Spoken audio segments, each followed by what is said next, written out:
نحمده ونصلي على رسوله الكريم اما بعد فقد قال الله تبارك وتعالى كما ورد في سورة الأعراف اعوذ بالله من الشيطان الرجيم بسم الله الرحمن الرحيم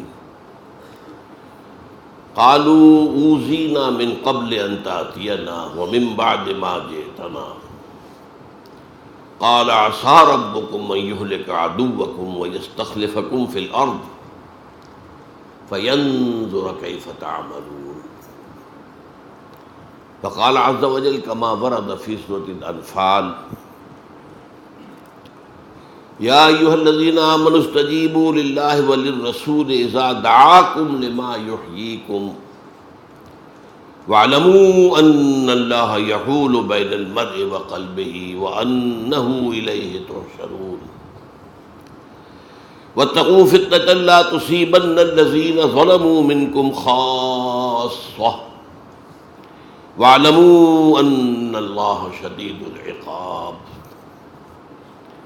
واذكروا إذ أنتم قليل مستضعفون في الأرض تخافون أن يتخطفكم الناس فآواكم وأيدكم بنصره ورزقكم من الطيبات لعلكم تشكرون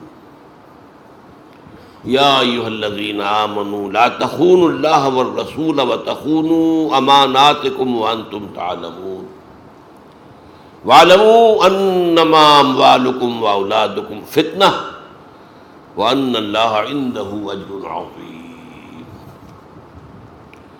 وقال عز وجل كما ورد في سورة إبراهيم وإذ تأذن ربك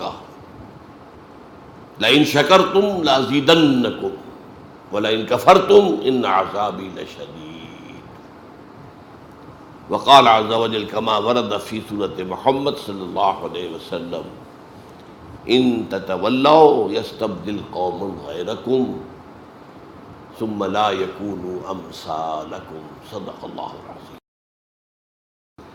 رب اشرح لي صدري ويسر لي أمري واحلل عقدة من لساني يفقهوا قولي اللهم ربنا ألهمنا رشدنا وأعذنا من شرور أنفسنا اللهم أرنا الحق حقا وارزقنا اتباعه وأرنا الباطل باطلا وارزقنا اجتنابه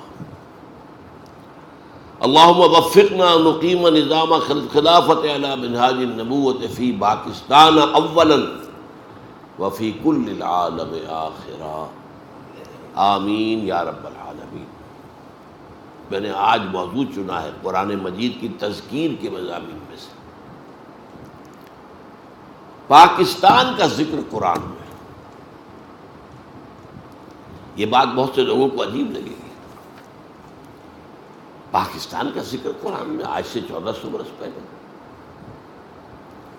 اس کے ضمن میں پہلے تو آیت سن لیجئے، آیت نمبر 10 ہے یہ سورہ انبیاء کی۔ لقد انزلنا الیکم کتابا فیہ ذکرکم افلا تعقلون، دیکھو ہم نے تمہاری طرف ایک کتاب نازل کر دی ہے جس میں تمہارا ذکر ہے تاکہ تم عقل سے کام لو۔ اب یہاں اس آیت میں ذکر کے دونوں معنی ہو سکتے ہیں، ذکر ہمارے حالات کا بیان یا ذکر نصیحت، تمہارے حصے کی نصیحت۔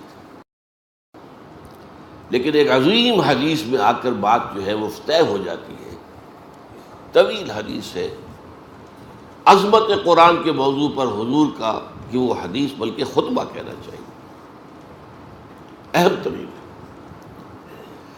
راوی کون ہے؟ حضرت علی رضی اللہ تعالی عنہ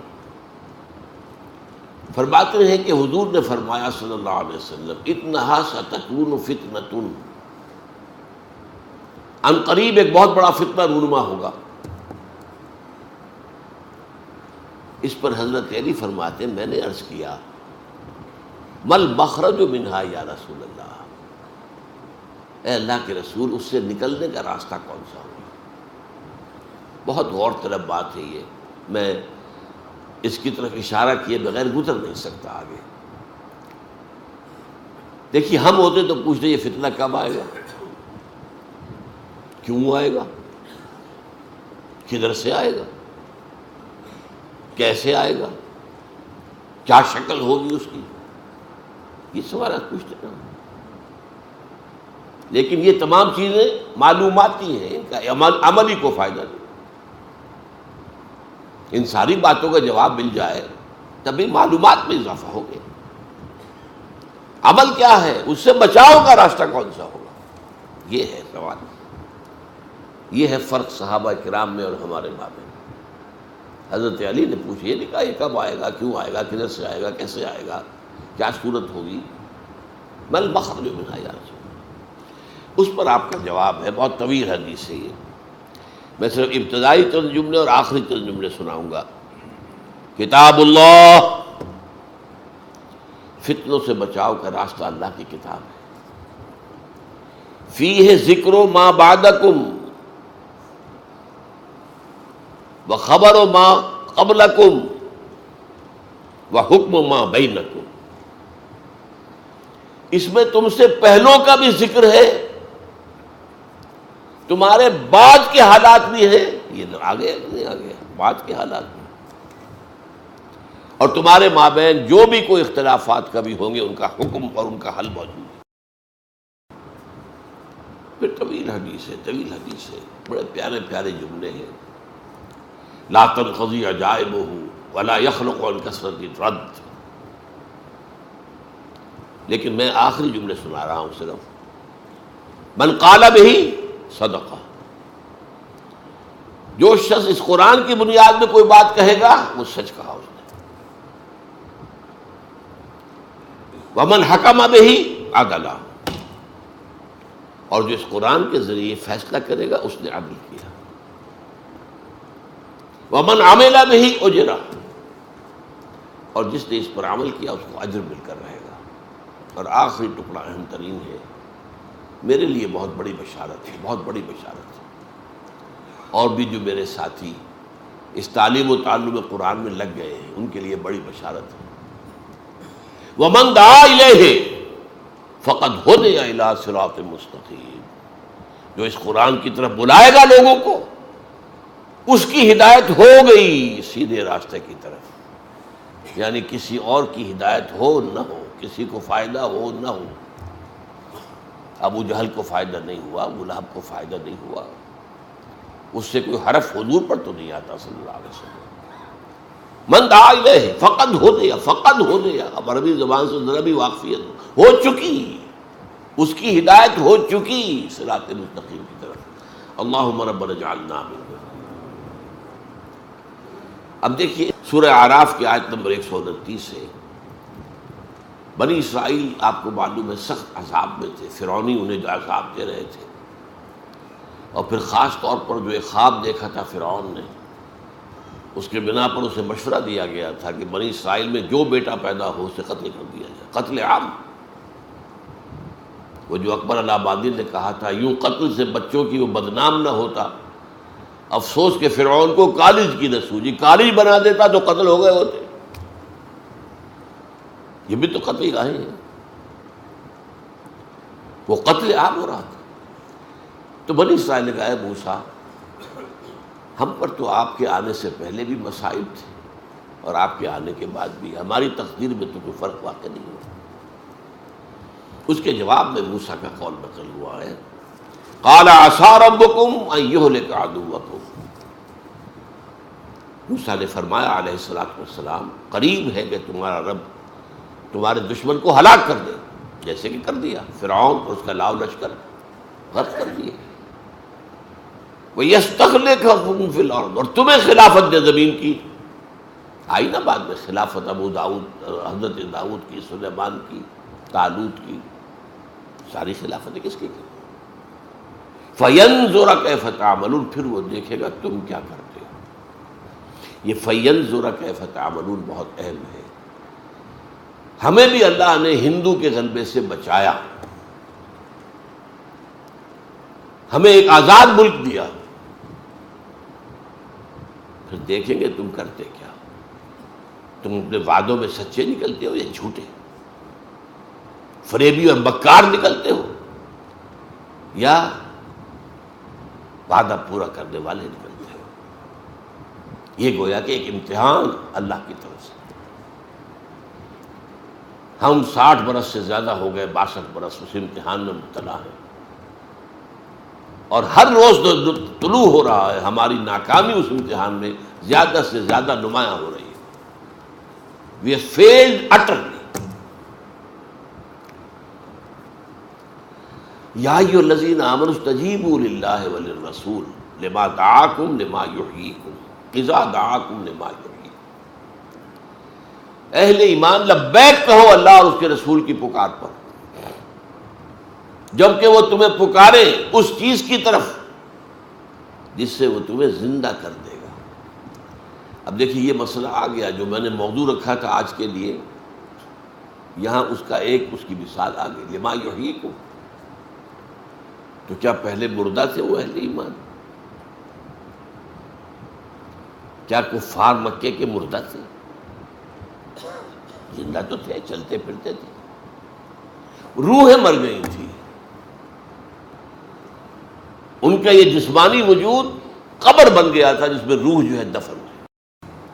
یہ چلتے پھرتے مقبرے یا چلتے پھرتے تعزیے. اہل ایمان لبیک کہو اللہ اور اس کے رسول کی پکار پر جبکہ رسول تمہیں پکارے کس بات کی طرف؟ جو تمہیں حیات روحانی عطا کرے گی. حیات جسمانی تو ہے, حیوان تو تم ہو. لہم قلوب لا یفقہون بہا ولہم اعین لا یبصرون بہا ولہم آذان لا یسمعون بہا اولئک کالانعام بل ہم اضل. یہ چوپایوں کے مانند ہیں, ان سے بھی گئے. وہ روحانی زندگی تمہیں دینے کے لیے اللہ تعالیٰ نے یہ کتاب اتاری ہے, تمہارے لیے جہاد کا راستہ کھولا ہے, تمہیں اپنی خدمت کا موقع دیا ہے. کیا کتنا پیارا شعر ہے فارسی کا, منت منے ہے کہ خدمت سلطان ہمیں کنی. دیکھو کوئی احسان نہ دھرو کہ تم بادشاہ کی خدمت کر رہے ہو. منت منے کہ خدمت سلطان ہمیں کنی, منت شناس ازو کہ بخدمت بداشتت. اس کا احسان مانو کہ اس نے تمہیں اپنی خدمت پر معمور کر دیا ہے. تو جس سے اللہ اپنے دین کی خدمت پر معمور کر دے اس پر تو اللہ کا بہت بڑا احسان ہے, اس کا احسان مانے. تو اہل ایمان لبیک. اب یہ کس وقت آیات نازل ہو رہی ہیں؟ غزوہ بدر کے بعد. حضور کی دعوت اور تحریک جو ہے وہ قتال کے مرحلے میں آ چکی ہے, مشکل ترین مرحلہ. جان ہتھیلی پر رکھ کر میدان میں آنا آسان کام نہیں ہے. جو جنگ میں گیا ایک جگہ ایک طرح سے تو گویا کہ موت کے منہ میں گیا, بچ کے آ جانا جو ہے یہ تو گویا کہ ایک نئی زندگی ہے جو مل گئی. اس کے بعد ایک دھمکی آ رہی ہے, ایک تو تشویق. یہ جو دعوت تمہیں نبی دے رہے ہیں صلی اللہ علیہ وسلم, یہ تمہاری حیات روحانی کا ذریعہ بن جائے گی. تم صرف حیوانی طور پر زندہ نہیں رہو گے, روحانی طور پر بھی زندہ رہو گے. اب اس کے بعد ایک تنبیہ آ رہی ہے, وَاعْلَمُوا أَنَّ اللَّهَ يَحُولُ بَيْنَ الْمَرْءِ وَقَلْبِهِ وَأَنَّهُ إِلَيْهِ تُحْشَرُونَ. جان لو اللہ انسان کے اور اس کے قلب کے درمیان حائل بھی ہو جایا کرتا ہے. ایک وقت آتا ہے انسان نیکی کرنا چاہتا ہے, نہیں کر سکتا. یہ وہ شے ہے جس کو قرآن میں کہا گیا ختم اللہ علی قلوبہم وعلی سمعہم وعلی ابصارہم غشاوہ. ایک پوائنٹ آف نو ریٹرن عافیت اس میں ہوتی ہے. آج آپ پر کوئی حق منکشف ہوا, قبول کریں فوراً. اگر دل نے گواہی دی حق ہے پھر آپ نے نہیں مانا تو آپ کو سزا ملے گی. کیا؟ اب حق کو پہچاننے کی صلاحیت کم کر دی جائے گی. اب زیادہ بڑا سٹیمولس درکار ہوگا تمہیں حرکت میں لانے کے لیے. پھر بھی حرکت میں نہ آئے تو پھر اور کم ہو جائے گی. ہوتے ہوتے اللہ کا یہ قانون جو ہے حائل ہو گیا اب دل اور انسان کے درمیان. اور جان لو کہ تمہیں بالآخر اسی کی طرف جمع کیے جانا ہے. وَاتَّقُوا فِتْنَةً لَا تُصِيبَنَّ الَّذِينَ ظَلَمُوا مِنْكُمْ خَاصَّةً اور ڈرو اس عذاب سے جو تم میں سے صرف ظالموں کو اپنی گرفت میں نہیں لے گا، اس میں بے گناہ بھی مارے جائیں گے، جس کو آپ کہتے ہیں اپنے محاورے میں گیہوں کے ساتھ گھن بھی پس جاتا ہے۔ جب عوامی اور عمومی عذاب آتا ہے تو صرف ظالم ہی نہیں پستے اس میں۔ واتقوا فتنة لا تصیبن الذین ظلموا منکم خاص۔ میں نے جو رات بات کہی تھی، عذاب سر پر کھڑا ہے، اگلی آیت میں اس کا ذکر ہو رہا ہے۔ یہ شکل، اور پھر یہ تو نہیں ہوگا کہ صرف بدکار ہی مارے جائیں۔ مشرقی پاکستان میں کیا صرف بدکار مارے گئے تھے؟ ہسپانیہ میں کیا صرف بدکار مارے گئے تھے؟ ایک ملک جس پر 800 برس حکومت کی مسلمانوں نے، اور پھر ایک بچہ بھی وہاں نہیں چھوڑا گیا زندہ، یا جلا دیے گئے، یا قتل کر دیے گئے، یا زبردستی عیسائی بنا لیے گئے، اور یا جہازوں میں بھر بھر کر اور افریقہ کے شمالی ساحل پر ڈمپ کر دیے گئے، جہاں نہ کچھ کھانے کو نہ پینے کو۔ تو ڈرو اس عذاب سے، جب آئے گا تو اس کی چکی میں صرف گیہوں نہیں پیسے گا، گھن بھی پیسے گا۔ صرف ظالمین پر جو ہے ان پر وہ عذاب نہیں ہوگا، عام لوگوں پر بھی ہوگا۔ وَاعْلَمُوا أَنَّ اللَّهَ شَدِيدُ الْعِقَابِ، اور جان لو اللہ تعالیٰ عقاب میں، سزا میں بہت سخت ہے۔ شدید العقاب، یہ بھی وہ بات ہے کہ جو کئی مرتبہ میں نے بیان کی ہے۔ اللہ کی یہ دونوں شانیں ہیں، سامنے رہنی چاہیے۔ وہ غفار بھی ہے، ستار بھی ہے، وہ رحیم بھی ہے، وہ غفور بھی ہے، وہ رؤوف بھی ہے، لیکن شدید الانتقام، شدید العقاب، یہ بھی اس کی شانیں ہیں۔ اس کی شان رحیمی پر دھوکہ نہ کھا جانا۔ یا ایھا الانسان ما غرک بربک الکریم، کیا دھوکہ کھا لیا تم نے؟ اللہ تو بخشنے والا ہے، وہ بخشنے والا بھی ہے اور جہنم میں جھونکنے والا بھی وہی ہے۔ اب آئی وہ آیت جو میں نے رات میں پڑھی تھی، یہ ہے پاکستان کی تاریخ، تحریک پاکستان۔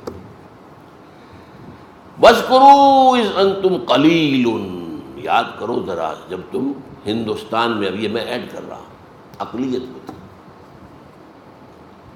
ہندو 4 گنا زیادہ تعلیم یافتہ، سرمایہ دار، انگریز کے قریب۔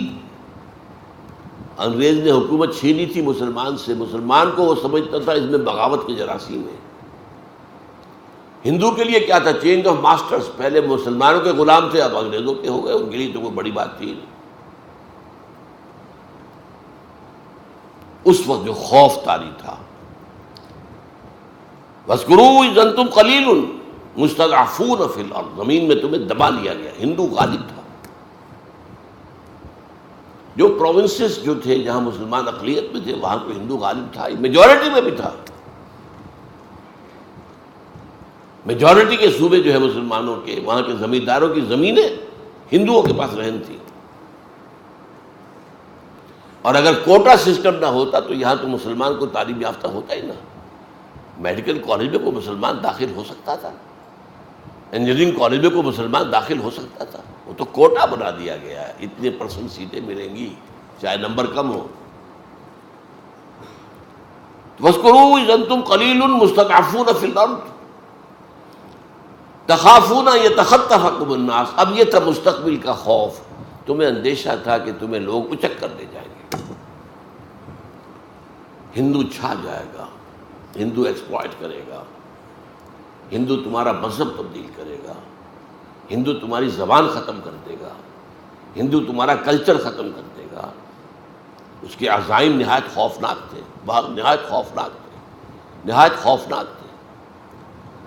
یہ 16 اپریل 1946 کو تقریر کی تھی محمد علی جناح المعروف بقائد اعظم، یہاں آپ کے حبیبیہ ہال جو اسلامیہ کالج کا ہال ہے، خواتین کے اجتماع میں۔ جس میں انہوں نے کہا تھا اگر خدا نہ خواستہ خدا نہ خواستہ خدا نہ خواستہ ہم حصول پاکستان میں ناکام ہو گئے تو ہندوستان کی سرزمین سے اسلام اور مسلمانوں کا نام و نشان مٹ جائے گا۔ جو شخص ذرا بھی واقف ہے جناح کی شخصیت ہے وہ جانتا ہے وہ لفظوں سے کھیلنے والا نہیں تھا، وہ اوریٹر نہیں تھا، خطیب نہیں تھا، جوشیلا نہیں تھا، جذباتی نہیں تھا، تو بہت ٹھنڈا آدمی، وکیل تو بہت ٹھنڈا ہوتا ہے، ججی تو نہیں بات کرتا۔ تو تخافون ان یتخطفکم الناس فآواکم، تو اللہ نے تمہیں پناہ دی ہندوستان کے مشرق اور مغرب میں، دو ملک عطا کر دیے۔ آؤ، کم سے کم اس وقت کے ہندوستان میں جو مسلمان تھے ان میں سے 2/3 کو ہندو کے غلبے سے بچا لیا۔ 10 کروڑ کل آبادی تھی ہندوستان میں مسلمانوں کی اس وقت، اس میں سے 6.5 کروڑ یہ مشرقی پاکستان مغربی پاکستان میں آ رہے ہیں، ہندوستان میں رہ گئے 3-3.5 کروڑ، تو کم سے کم یہ تو بچ گئے نا۔ تو ان حالات میں اللہ اپنا احسان گنوا رہا ہے، فآواکم، تمہیں اللہ نے پناہ دی، وَأَيَّدَكُمْ بِنَصْرِهِ، اپنی تائید سے تمہاری نصرت خصوصی فرمائی، وَرَزَقَكُم مِّنَ الطَّيِّبَاتِ، اور کتنی خوشحالی پاکستان کے اولین دور میں آئی ہے، وہ بھی یاد کچھ ہوگی کسی کو، لَعَلَّكُمْ تَشْكُرُونَ، تاکہ تم شکر کرو۔ اگر تم ان نعمتوں کا حق ادا کرو گے ہم اور دیں گے اور دیں گے اور دیں گے۔ میں نے وہ اگلی آیت کون سی پڑھی؟ سورہ ابراہیم کی علیہ الصلوۃ والسلام، وَإِسْتَأْذَنَ رَبُّكُمْ، جبکہ تمہارے رب نے اعلان کر دیا تھا، لَإِن شَكَرْتُمْ لَأَزِيدَنَّكُمْ وَلَئِن كَفَرْتُمْ إِنَّ عَذَابِي لَشَدِيدٌ، اگر تم ہمارے انعامات پر شکر کرو گے، ان کا حق ادا کرو گے، ان نعمتوں کا حق ادا کرو گے، یہ آزادی ہم نے تمہیں دی تھی اس کا حق ادا کرو گے، تاکہ اس آزادی کو اللہ کے قدموں میں ڈال دو، اے اللہ ہم تیرے غلام ہیں۔ ہماری آزادی وہ نہیں ہے، مادر پدر آزادی نہیں ہے، ہم آزاد ہونا چاہتے تھے ہندو اور انگریز سے، تاکہ تیرے بندے بنے، تیرا دین قائم کرے۔ اگر یہ ہم کرتے لَأَزِيدَنَّكُمْ، میں اس آیت کی روح سے لازم سمجھتا ہوں کہ پاکستان بھارت کے اور علاقے فتح کرتا، کم سے کم کشمیر کا تو سوال ہی پیدا نہیں ہوتا کہ جانے دیتا، لیکن ہم نے پہلے روز سے ناشکری کی، اللہ کے دین کی طرف قدم نہیں بڑھایا۔ میں اس میں نہیں جانا چاہتا کون ذمہ دار ہے، پوری قوم ذمہ دار ہے، البتہ مختلف افراد کی اپنی اپنی جگہ اہمیت ہوتی ہے، اس کے اعتبار سے کسی کی ذمہ داری زیادہ ہے، کسی کی کم ہے، لیکن لعلکم تشکرون نہیں کرو گے تو عذاب، اللہ نے 25 برس قمری اعتبار سے 25 برس مہلت دی، پھر عذاب کا پہلا کوڑا پڑا مشرقی پاکستان، 93,000 ہمارے قیدی ہندو کے ہاتھ، کتنا اسلحہ، کتنے ہمارے جہاز، کتنے ہمارے ٹینک ہندو کے پاس گئے، ہمارا مورال زمین پر پاتال میں، ہندو کا مورال آسمان میں۔ زیادہ سے زیادہ 6 دن کی مار تھا مغرب پاکستان بھارت کے لیے، اب وہ تو اللہ کی مرضی تھی، نکسن کے دل میں بانٹ ڈالی۔ حدیث میں آیا ہے تمام انسانوں کے دل اللہ کی 2 انگلیوں کے مابین جدھر چاہتا پھیر دیتا ہے۔ نکسن، اندرا گاندھی مرتے دم تک شکایت کرتی رہی، pro Pakistan tilt of Nixon administration,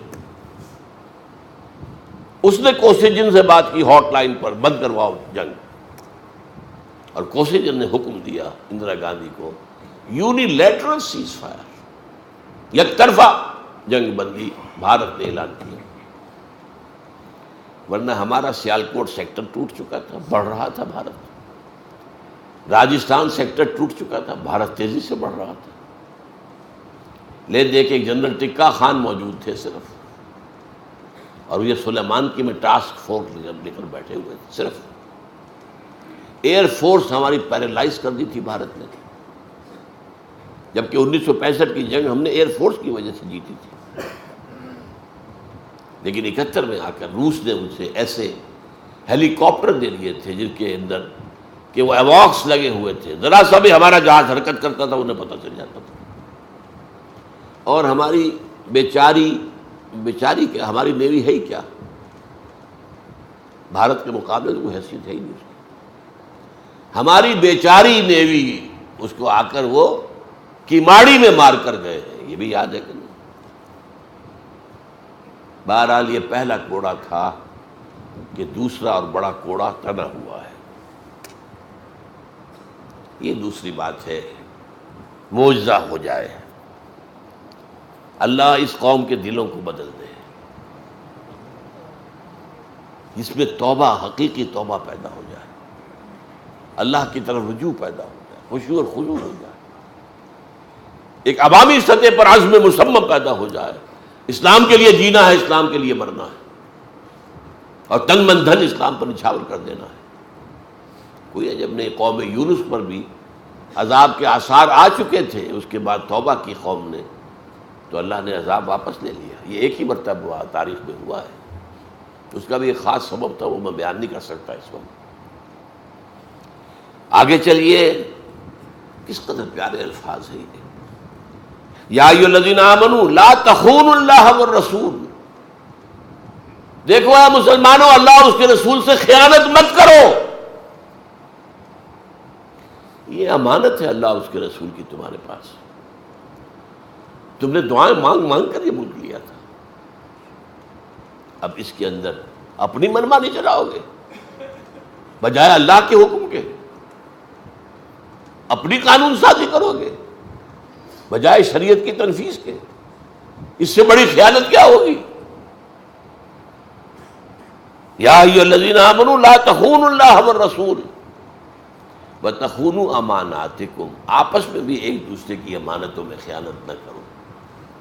سب سے بڑی جو ہے امانت وہ یہ پاکستان ہے تمہارے پاس اللہ کا. وانتم تعلمون، جانتے بوجھتے ایسا نہ کرو. واعلموا انما اموالکم واولادکم فتنہ، اور جان لو تمہارے مال اور اولاد فتنہ ہے. یہ تمہیں دنیا ہی میں مگن رکھتے ہیں. کافر کی یہ پہچان کہ آفاق میں گم ہے، فکر معاش ہے، اولاد کی تعلیم بہتر سے بہتر ہو جائے. 10,000 20,000 فیس دینی پڑے کوئی بات نہیں، کہیں سے لے لیں گے، ڈاکہ مار لیں گے، رشوتیں لے لیں گے، غبن کر لیں گے. مال اور اولاد فتنہ ہے، یہی تمہیں روکے ہوئے ہیں، یہی تو تمہاری دامن تھامے ہوئے ہیں، اللہ کی راہ میں بڑھنے نہیں دیتے. مال، ایک بیڑی یہ پاؤں پہ پڑی ہوئی ہے مال کی، اور دوسری بیڑی جو ہے وہ اولاد کی ہے. وَاعْلَمُوا أَنَّمَا أَمْوَالُكُمْ وَأَوْلَادُكُمْ فِتْنَةٌ. ان بیڑیوں سے اپنے آپ کو آزاد کراؤ، ہتھ کڑیوں سے اپنے آپ کو آزاد کراؤ. ٹھیک ہے، ان کا حق ایک حد تک، مناسب حد تک ادا کرو، انہی کے نہ ہو کر رہ جاؤ. وَاعْلَمُوا أَنَّمَا أَمْوَالُكُمْ وَأَوْلَادُكُمْ فِتْنَةٌ وَاللَّهُ عِندَهُ أَجْرٌ عَظِيمٌ. اور دیکھ لو، اجر تو اللہ ہی کے پاس ہے. اولاد تمہیں کیا اجر دے دے گی؟ تم نے اپنے آپ کو کھپا دیا اولاد میں، پوری جسم و جان کی قوتیں پیسہ کمانے پر پیسہ لگا دیا اولاد پر، اور یا مکانوں پر اور بلڈنگوں پر. ان میں سے کون سی چیز ہے جو تمہیں کو بدلہ دے سکے گی؟ یہی اولاد جوان ہو کر سینہ تان کر کھڑی ہو جاتی ہے. نہیں جی، آپ تو دقیانوسی آدمی ہیں، آپ تو پرانے دور کے آدمی ہیں، میں آپ کی بات نہیں مان سکتا. اس کا سینے پر سانپ لوٹتا ہے، یہ میرا بیٹا بول رہا، یہ وہ ہے جسے میں سمجھا تھا یہ میں ہی ہوں، یہ میرے وجود کا تسلسل ہے، اور یہ آج اس طرح کھڑے ہو کر سینہ تان کر اور مجھ سے بات کر رہا. باقی تو آپ کو معلوم ہے، والدین کو قتل بھی کر دیتے ہیں جائیداد کے لیے، کوئی جھگڑے کے لیے، کوئی اور ہو گیا. یہ سارا کچھ ہو رہا ہے تمہیں. اس کے بعد پھر میں نے وہ آیت پڑھی تھی سورہ ابراہیم کی، جو اس میں پہلے پڑھ چکا ہوں. اللہ کا قانون یہ ہے وہ کسی پر نعمت دیتا ہے تو اگر اس کا حق ادا کرے تو اور دیتا ہے اور دیتا ہے اور دیتا ہے، اور اگر کفران نعمت کرے، کفران نعمت، تو میرا عذاب بھی شدید ہے۔ ایک شدید عذاب کا مزہ ہم چکھ چکے ہیں، لیکن وہ عذاب اکبر نہیں تھا۔ پاکستان ختم ہو جاتا، یہ بھی ہو سکتا تھا۔ میں نے تو ابھی آپ سے کہا، میں ڈنکے کی چوٹ کہہ رہا ہوں، سن 71 میں صرف 6 دن کی مار تھا پاکستان بھارت کا۔ It could have vanished from the map of the world right in 1971۔ یہ اللہ نے مزید مہلت دی ہے، مزید مہلت دی، مزید مہلت دی، اور مہلت کن کے ذریعے سے دلوائی ہے؟ ہمارا زور چلتا تھا نکسن پر، کوئی ہمارا زور چلتا تھا کوسیجن کے اوپر، اور اندرا گاندھی تو فاتح تھی، وہ ہماری بات سننے والی کہاں تھی؟ اس نے تو بڑے فخر سے کہا تھا ہم نے نظریہ پاکستان، دو قومی نظریے کو خلیج بنگال میں غرق کر دیا ہے۔ کہاں گیا تمہارا دو قومی نظریہ؟ کیوں علیحدہ ہو گیا مشرقی پاکستان اگر تم ایک قوم تھے؟ اور ہم نے اپنی 1000 سالہ غلامی کا بدلہ چکا لیا مسلمانوں سے۔ یہ اس کی فاتحانہ شان تھی اندرا گاندھی کی۔ تو اگر تم کفران نعمت کرو گے تو پھر میرا عذاب بھی بہت سخت ہے، پھر اس کے لیے تیار ہو۔ اور وہ عذاب کیا ہے؟ وَاتَّقُوا فِتْنَةً لَا تُصِيبَنَّ الَّذِينَ ظَلَمُوا مِنكُمْ خَاصَّةً۔ وہ جب آئے گا، عوامی عذاب جب آتا ہے تو وہ پھر فرق نہیں کرتا۔ آخرت میں جو عذاب ہوگا وہ انڈیویجول بیسس پر ہوگا۔ آپ کا حساب کتاب یہ ہے، انڈیویجول، کلہم آتی ہے یوم القیامت فردا۔ وہاں قومی سطح کا حساب نہیں ہے، قومی سطح کا حساب یہاں ہوتا ہے، اور یہاں پر پوری قوم پکڑی جاتی ہے۔ جیسے کہ میں اسپانیہ کی مثال دے چکا ہوں، ان تتولوا یستبدل قوم غیرکم ثم لا یکونوا امثالکم۔ اے مسلمانوں، اگر تم پیٹھ دکھا دو گے، ہم نے تمہیں ایک بہت بڑا اونچا مقام دیا ہے، واجتباکم، تمہیں چن لیا ہے، تمہیں خیر امت بنایا ہے، کنتم خیر امت اخرجت للناس۔ اب اس کی اگر ذمہ داریوں کو ادا نہیں کرو گے، پیٹھ موڑ لو گے، تو تمہیں ہٹائیں گے، کسی اور قوم کو لے آئیں گے۔ ہمارا کام تو ہونا ہے، ہم محتاج نہیں ہیں تمہارے۔ اس پر میں نے آخری بات کہی تھی، یہ بھی ہو سکتا ہے کہ اللہ نے جو موقع ہمیں دیا تھا اقبال کے 2 خوابوں میں سے ایک خواب، اللہ ہمیں اس میں سے نکال باہر کرے اور صرف افغانستان کے ذریعے سے وہ کام کرا لے۔ احادیث میں بھی ذکر ہے خراسان کا، اور ٹوائنبی کے حوالے سے میں ذکر کر چکا ہوں رات کی تقریب میں، کہ اس نے کہا تھا افغانستان وہ ملک ہے جس میں صحیح بنیادی اسلامی تہذیب موجود ہے، اور وہیں سے اسلامی تہذیب کی ریسرجنس ہوگی۔ اب دیکھیے یہ کلیش آف سیویلائزیشن، ہنٹنگٹن کی کتاب، کہ تہذیبوں کے تصادم میں یہ کہہ رہا ہے، اور یہ کب کا کہا ہوا؟ 1930 میں ٹوائنبی نے کہا ہے افغانستان میں بنیادی اسلامی تہذیب موجود ہے، اور یہیں سے عالمی سطح پر تہذیب اسلامی کا احیاء ہوگا۔ اور یہ بھی ہو سکتا ہے، یہ تلخ ترین بات ہے جو میں کہہ رہا ہوں،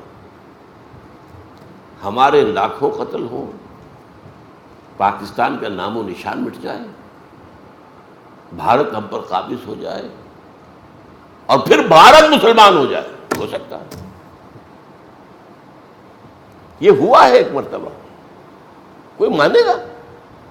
تاتاریوں کے ہاتھوں 95 لاکھ انسان، بلکہ میرے نزدیک تو کروڑوں کے اندر تعداد ہے، وہ قتل ہوئے تاتاریوں کے ہاتھ۔ یہ 12ویں اور 13ویں صدی عیسوی کے اندر، جبکہ خلافت بنو عباس کا خاتمہ ہوا ہے، اور 1258 میں فال آف بغداد آخری خلیفہ مستعصم باللہ کو محل سے نکالا تاتاریوں نے، ایک جانور کی کھال میں لپیٹا، سڑک پر ڈال دیا اور گھوڑے دوڑا دیے۔ یہ تھا ان تتولوا یستبدل قوما غیرکم، اے عربو تم نے ہمیں بہت اونچا مقام ہم نے دیا ہے، لیکن ہم تمہارے محتاج نہیں ہیں، تم اگر پیٹھ دکھا دو گے تمہیں ہٹائیں گے، کسی اور کو نہیں آئے، اور لائے بھی کس کو؟ جن کے ہاتھوں کروڑ کے قریب مسلمان قتل ہو چکے۔ یہ ساری پھر جو عظیم سلطنتیں بنی سب تاتاری تھے، مختلف قبیلے ہیں ان کے۔ یہ مغل کون تھے؟ یہ ترکان تیموری کہلاتے ہیں، ترکان صفوی ایران میں بدقسمتی سے انہوں نے شیعت اختیار کر کے ایک نیگیٹو رول اختیار کر لیا اسلامی تاریخ کے اندر۔ ترکان سلجوقی مڈل ایسٹ میں، ترکان عثمانی، دی گریٹ آٹومان امپائر، یہ سب ترکوں کی زیر قیادت تھا۔ عرب اٹھا کر پھینک دیے گئے، اب تم قیادت سے معزول، اب یہ قیادت جو ہے ان ترکوں کے ہاتھ میں۔ میں نے ذکر کیا تھا دی فلاڈلفیا ٹرمپٹ، اور یہ میں حیران ہو گیا تھا کہ یہ اگست 2001 میں چھپا تھا۔ ستمبر 2001 میں 9/11 جسے کہتے ہیں وہ ہو گیا، اور اس کے الفاظ کیا ہیں؟ Most people think the crusades are a thing of the past, over forever, but they are wrong. Preparations are being made for a final crusade, and it will be the bloodiest of all. یہ اس کا editor لکھ رہا ہے، اس کا editor جو ہے Gerald فلری، اس کے الفاظ ہیں۔ حیران کن، اگست میں یہ الفاظ چھپ رہے ہیں، ستمبر کے اندر وہ حادثہ ہوا۔ یہ ساری تیاری کس کی تھی؟ کروسیڈ کی تھی۔ اس کے لیے امریکی قوم کو تیار کرنا تھا، اسی لیے بش کی زبان سے کروسیڈ کا لفظ نکل گیا، بعد میں اس نے اسے اصلاح کیا۔ بہرحال ایک بات جان لیں کہ یہ رسالہ جو ہے یہ پروٹیسٹنٹس کا ہے۔ یہ دو فرقے بڑے ہیں عیسائیوں کی، کیتھولکس اور پروٹیسٹنٹس۔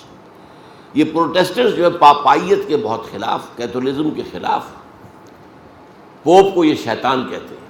ان کا کہنا یہ ہے کہ یہ جو یورپین یونین بنی ہے یہ پرانی ہولی رومن امپائر کو تازہ کیا گیا ہے، تاکہ اس کے ذریعے سے مڈل ایسٹ کے اندر ایک رومن کیتھولک حکومت قائم ہو، فلسطین میں عیسائی حکومت قائم ہو۔ جیسے ایسٹ تیمور میں آپ کو معلوم ہے رومن کیتھولک حکومت قائم ہوئی، انڈونیشیا کا ایک جزیرہ تقسیم کرایا گیا اور رومن کیتھولک حکومت۔ تو یہ اس کے لیے کروسیڈ کی تیاریاں ہو رہی ہیں۔ یہ یونائٹڈ یورپ کیوں بنا ہے، اور یہ نیٹو اب بھی کیوں ایکٹیو ہے، کس لیے؟ تو ایک بات تو مجھے یہ عرض کرنی تھی آپ سے۔ دوسری بات جو میں نے عرض کی تھی کہ یہودیوں نے جن ریشہ دوانیوں کے ذریعے سے عالم عیسائیت کو فتح کیا، یہ تو آپ دعا کریں کہ میں اس کو تحریر میں لے آؤں، اور یہ مضمون جو ہے بہت انفارمیٹیو ہے، بہت ضروری ہے، اور خاص طور پر تفسیر قرآن کے بھی ایک مسئلے سے بحث کرتا ہے کہ دو آیات میں بظاہر ایک لطیف سا تضاد ہے، اس کو کیسے حل کریں۔ لیکن اب میں آپ کو بتاتا ہوں، ان کی ذرا ہوشیاری دیکھیے۔ ایک طرف یہ عالم عیسائیت کو اپنے شکنجے میں لے رہے ہیں، دوسری طرف پوری دنیا کے اندر بھی ایک گھیرا ڈال رہے ہیں۔ وہ کیا ہے؟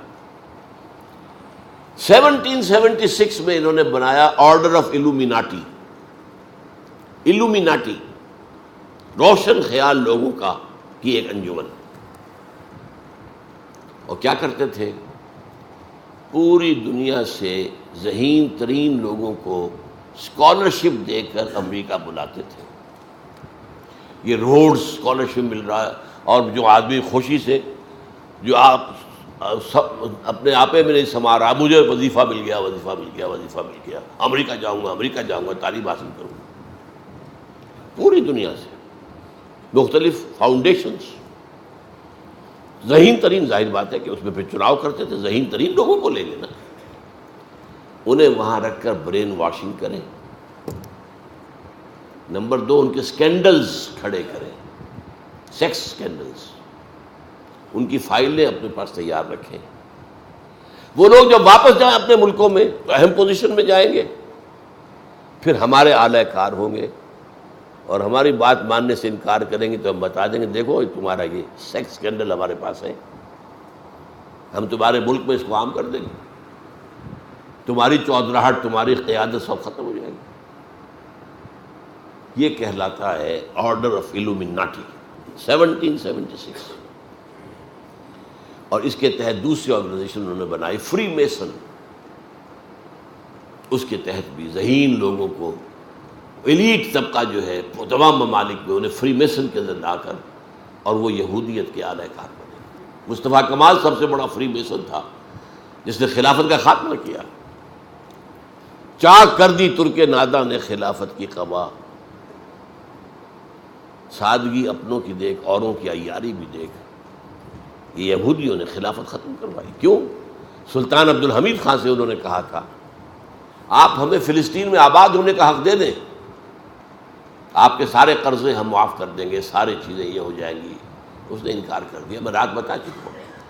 حضرت عمر نے عہد کیا تھا، جب عیسائیوں نے ہینڈ اوور کیا ہے بیت المقدس حضرت عمر کو رضی اللہ تعالیٰ عنہ، اس معاہدے میں یہ طے ہوا تھا کہ یہاں پر یہودیوں کو آپ آباد نہیں ہونے دیں گے۔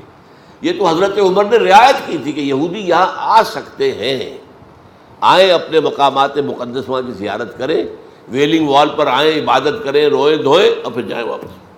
آباد نہیں ہو سکتے، گھر نہیں خرید سکتے، کوئی کھیت نہیں خرید سکتے، کوئی دکان نہیں خرید سکتے۔ اچھا، آج اخبار میں دیکھا ایک بہت بڑی غلطی ہے، مسجد اقصیٰ نیچے لکھا ہوا، اوپر جو ہے ڈوم آف دی راک کی تصویر ہے۔ پتہ ہی نہیں لوگوں کو مسجد اقصیٰ اور ڈوم آف دی راک میں فرق کیا۔ یہ جان لیجئے جیسے ہمارے ہاں ایک بڑی خوبصورت قابل دید جگہ ہے ڈوسائی پلین، یہ کوہستان کے علاقے میں، اسکردو اور کوہستان، ادھر سے گلگت کے درمیان یہ علاقہ آتا ہے۔ 14,000 فٹ کی بلندی پر اوپر جا کر ایک میدان ہے بہت بڑا، نہایت خوبصورت، نہایت خوبصورت، ہر طرف پھول ہی پھول، رنگا رنگ۔ اسی طرح یہ یروشلم میں ایک پہاڑی تھی، ٹیمپل ماؤنٹ، ماؤنٹ پہاڑی کو کہتے ہیں، اس کے اوپر ایک مستطیل کی شکل کے اندر میدان تھا، مستطیل شمالن جنوباً۔ اس میں حضرت سلیمان نے مسجد اقصیٰ بنائی تھی۔ وہ ایک دفعہ 587 قبل مسیح میں گری، پھر 70 عیسوی میں گری، آج تک گری ہوئی۔ بعد میں وہاں پر یہ دو چیزیں ہیں مسلمانوں کے عہد حکومت میں وہاں پر بلڈ ہوئی ہیں۔ ایک تو یہ ڈوم جو ہے، یہ کیا ہے اصل میں؟ آپ کو معلوم ہے حضور کا جو سفر تھا معراج کا، اس کے دو حصے تھے، مسجد حرام سے مسجد اقصیٰ تک زمینی سفر، مسجد اقصیٰ سے پھر آسمان۔ تو آسمانی سفر جو شروع ہوا تھا وہ ایک چٹان ہے، صخرہ، صخرہ چٹان کو کہتے ہیں، چٹان پر سے حضور کا براق لے کر اڑایا۔ اس چٹان کے اوپر پھر جو خلیفہ عبد الملک بن مروان تھا بنو امیہ کا، یہ بہت بڑا بادشاہ گزرا، اور آج کی تاریخ میں اس کا پیرلل جو ہے عربوں میں ملک عبدالعزیز آل سعود ہے، اس کے بھی 4-5 بیٹے، ایک کے بعد دوسرا، دوسرا تیسرا چوتھا پانچواں جو ہے وہ بادشاہ بنے ہیں۔ سعود آیا ہے، پھر فیصل آیا ہے، پھر خالد آیا ہے، پھر اور آئے ہیں، پھر فہد آیا ہے، پھر سب کے سب بیٹے اسی کے ایک باپ کے بیٹے۔ اسی طرح یہ جو ہے عبد الملک بن مروان کے بھی 4-5 بیٹے جو ہے خلیفہ بنے ہیں بنو امیہ کے۔ اس نے یہ ڈوم بنا دیا ہے، اور اس کے اوپر جو ہے سونے کی پتلی چڑھی ہوئی ہے۔ یہ آج سے کوئی 30-40 سال پہلے شاہ حسین جو تھا شرق اردن کا، اس نے اس پر یہ سونے کی پتلی چڑھائی ہے۔ اب مجھے یاد نہیں ہے 30 من یا 30 ٹن سونا اس میں لگا ہے، اور اسرائیل کے اخبارات نے لکھا تھا یہ سونا ہمارے کام آئے گا جب ہم اسے ڈیمولش کر کے اور اپنا ٹیمپل بنائیں گے، تو یہ سونا ہمارے کام آئے گا۔ یہ آج بھی مجھے یاد ہے، آج بھی یاد ہے۔ بہرحال مسجد اقصیٰ اس کے جنوب میں ہے۔ یہ جو تصویر ہے، جو بڑا ڈوم ہے ادھر، یہ شمال کی جانب مستطیل کے، یہ ہے ڈوم آف دی راک، یہ مسجد اقصیٰ نہیں ہے۔